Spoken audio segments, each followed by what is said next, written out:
that online vendors in one's life want or need in order to give them better service. So again, we see permission data sharing is the basis for this. So let's go a little deeper into what is vendor relationship management. We're familiar with CRM. That's where some vendor has a large amount of data that they're managing about each of their customers.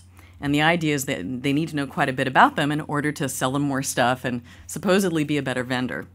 And when it comes to individuals who are being managed in such a fashion, they're really not crazy about being treated like, I guess, a piece of meat or something.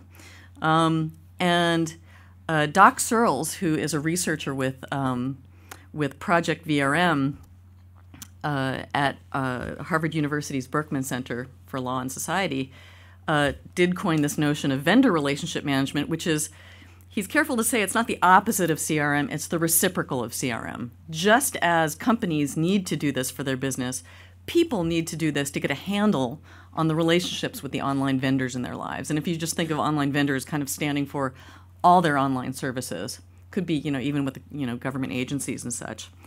And so there's actually a projectvrm.org at Harvard, and there's work going around kind of a lot of places in the standards sphere around VRM, but its center is Project VRM. And its shorthand description is provides customers with tools for engaging with vendors in ways that work for both parties. And there's a number of really interesting use cases that the VRM folks have gathered together. And one of them is they talk about the personal data store. If there's information that I'm authoritative for, I should be able to have a sort of personal data store that can hand it out. So change of address is a classic one. They also talk about something called volunteered personal information, and I personally find this one really fascinating. The idea is that there's information that, boy, I'd just love to offer to vendors if they could accept it somehow and do something intelligent with it. And so they have this notion of the personal RFP, or request for proposals. I'm in the market for a washer-dryer combination, and it has to have these features and be these dimensions. Make me an offer. In B2B, this happens all the time. In C2B, not so much. And so in reality, VRM is getting at something really important about kind of people's life when it comes to e-commerce. It's not easy. We're free agents to a degree, but in fact, the experience is kind of horrible.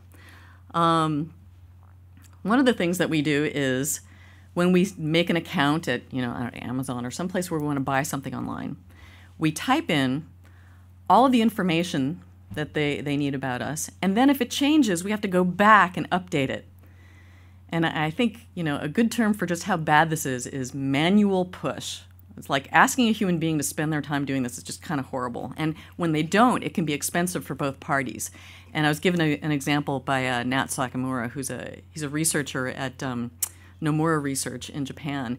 And he's been working on issues like this for a very long time. And he said that the Japanese Postal Service was finding that they spent quite a lot of money physically delivering things to the wrong place. And if you're familiar with how Japanese addresses work, it costs a lot to get something somewhere in the first place. And then discovering, oh no, that address had changed and they had to physically take the item back and take it to a new place. And they were trying to figure out how to solve this. So it's not happy for people, and it's not happy for vendors either.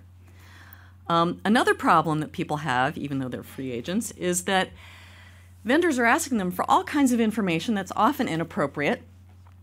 They claim they need it. They think they need it because it's going to help them sell better, but really what they're doing is kind of trampling on the user's privacy and their rights. And the user kind of has, the two choices are hand it over or get no service. Fairly coarse-grained decision there. And finally, being a free agent on the internet means you spend a lot of time distrusting your vendors and just getting an idea, and sometimes getting a very good idea because you have proof that they've sold your data, they've done something bad with it, they're spamming you, you can't get rid of all these bad effects just to get the good effects. There's a phrase that VRM people use called MLOT, and MLOT stands for money left on the table. It's what happens when both parties they think they're doing the right thing, but there's a lot of inefficiencies left in the system. And so the idea behind VRM is, how can we make this happier for both sides? In a way, it's kind of collective bargaining for individual people on the web. Now, there's a new breed of solutions out there, identity management solutions, that have a personal data sharing component. And so I've got examples of these here. On the left, you see OpenID stuff, and on the right, you see information card stuff. And I couldn't resist putting an example of my company's exploratory project called OpenID at Work there on the left. This is an example of me logging into a site called Project Concordia, which is a standards effort I'm involved in. And indeed, it does take OpenIDs, and when I go log in over at the Sun OpenID site, it says, are you sure you want to trust? I basically have a chance to give consent right there. And on the right, you see an example of a Windows card space screenshot there showing what I believe is an over 18 card, a card that presents a claim that proves that you're over 18. Now, these technologies have gotten this, I guess, kind of nickname of user-centric identity. And they've really gotten, all these technologies have gotten a really important conversation started about user consent and self-asserted information. In other words, a person being authoritative for something. And in these systems, the user is given a really important consent role. And I think they clearly point the way towards a part of the solution they need.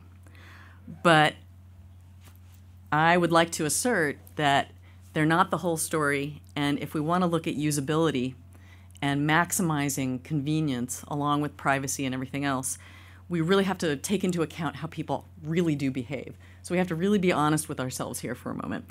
And so I'd like to present to you 3 requirements that I think we really have to meet in order to satisfy the real needs in this picture. So requirement number 1, rescue login time from having to be the time when you do routine consent gathering. And yes, here I do have a little bit of a romantic relationship illusion. If you say yes, dear, about 10 times, did you really mean yes? Or are you just trying to shut them up? Your spouse, that is. So here I've got a quote from Don Norman, who's a very famous usability expert, from his book, The Design of Everyday Things. And I just love the cover of this book. This is a teapot that's not designed for usability. It's designed for, I don't know, sadism or masochism, depending on if you're the one drinking the tea. And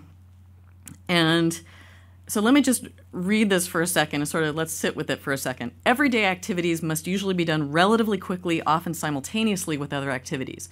Think about logging in. Much human behavior is done subconsciously without conscious awareness, not available to inspection. Subconscious thought is biased towards regularity and structure, and it is limited in formal power. It may not be capable of symbolic manipulation, of careful reasoning through a sequence of steps.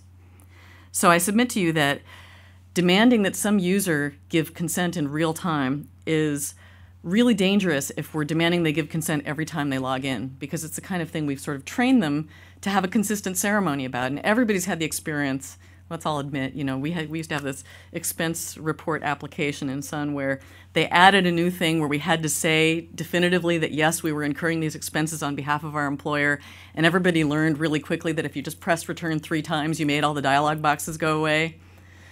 That's what this quote means. Okay. So if we want informed, uncoerced, conscious consent, that is to say, if we want consent to be meaningful, we should really reserve it for extraordinary circumstances, if we can, or a circumstance when you're paying attention. So here's a second requirement that I think we need to pay attention to.